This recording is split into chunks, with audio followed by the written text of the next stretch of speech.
This is the Fed3 assembly video. This video assumes you have the Fed3 electronics, which can be purchased from the OpenEFIS production site or assembled from the instructions at the Hackaday link. Here is an overview of the parts and tools you will need to assemble Fed3. These will be described in detail as they come up. You can also check out the GitHub wiki page for more information on this assembly. The first step is to prepare the pellet disk. We'll get everything else out of the way. For this step, we're going to put the small brass insert into the pellet disk using a soldering iron. Turn the soldering iron on and place the brass insert on the soldering iron. If you have one, you can buy a special tip, which makes this a little bit easier. Slowly push the brass insert into the pellet disk. You shouldn't need a lot of force. It should melt its way into the disk.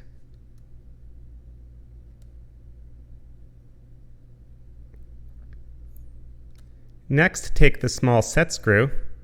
This requires a 1.5 millimeter hex driver, and screw it into the brass insert. You want to make sure there's no 3D plastic blocking it.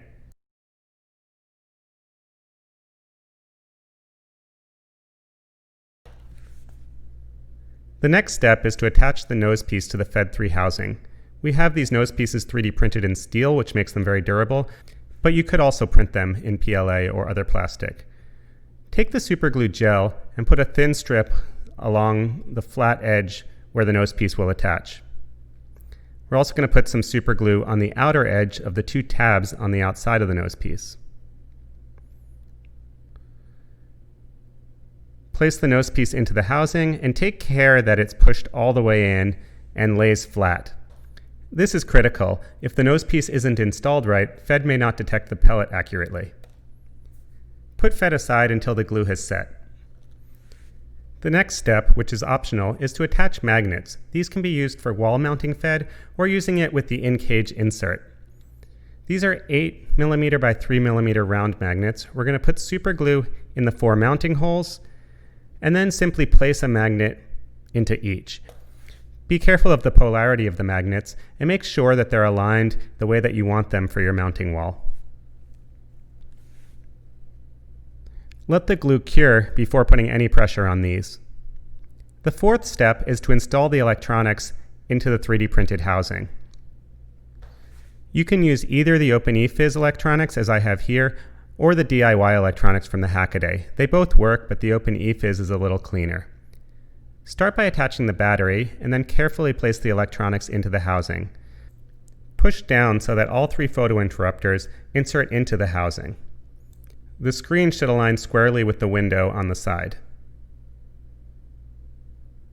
We're next going to secure the housing with 2 number 4 by 1/4 inch screws. There's a hole in the housing of Fed to assist with inserting the first mounting screw. Tighten the screw fully, but take care not to over-tighten, as it is a 3D printed part.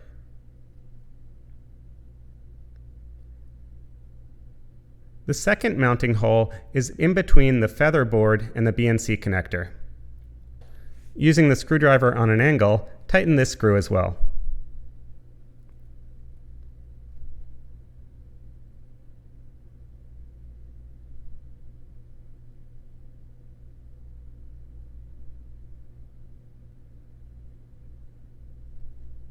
The fifth step is to install the motor. For this, we'll use the M4 by 10 mm bolts. The easiest thing to do is to put the bolt through the housing and then put the stepper motor in so that the bolt goes through one of its mounting holes. You can get the M4 nut started by hand, and once it starts to catch, then you'll use the 2.5 mm driver to tighten it down. Don't tighten it too tight, as we'll still need to put in the second bolt. Rotate the motor so that the holes line up,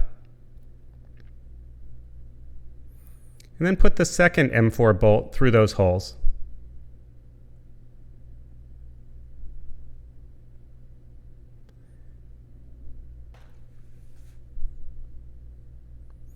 Again, you want to get the nut started by hand, and then you'll use the hex driver to tighten it down.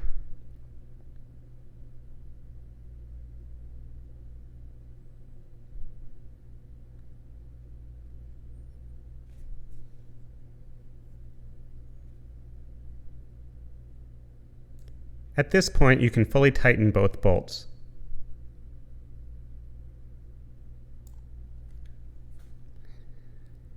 Now Fed has the electronics and the motor installed. The sixth step is to install the pellet disc. We've already placed the brass insert in the disc. We'll align the mounting hole in the disc with the stepper motor. Rotate the disc so the brass insert is facing up. Using a 1.5 millimeter hex driver, tighten the set screw until you feel it pushing against the stepper motor. Don't over-tighten this. The seventh step is to plug in the motor to the headers on the circuit board. The stepper motor cord has 5 wires on it. The red wire is ground, and we want that facing towards the outside of the Fed.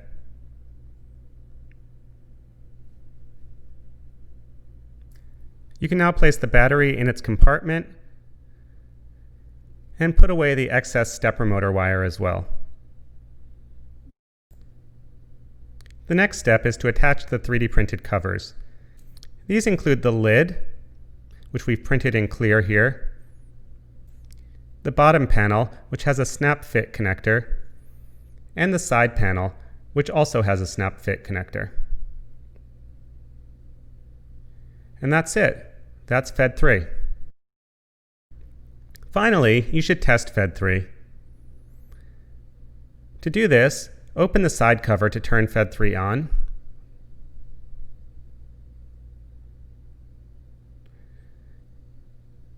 Here we've started a fixed ratio 1 session. When we activate the left poke, Fed will respond with lights, tones, and activating the stepper motor. To ensure everything's working well, we can fill the hopper with pellets. Take care not to overfill. The hopper can only be filled to about the midway point. Once a pellet is dispensed, Fed will detect it and stop dispensing. Check out these links for more information on Fed3.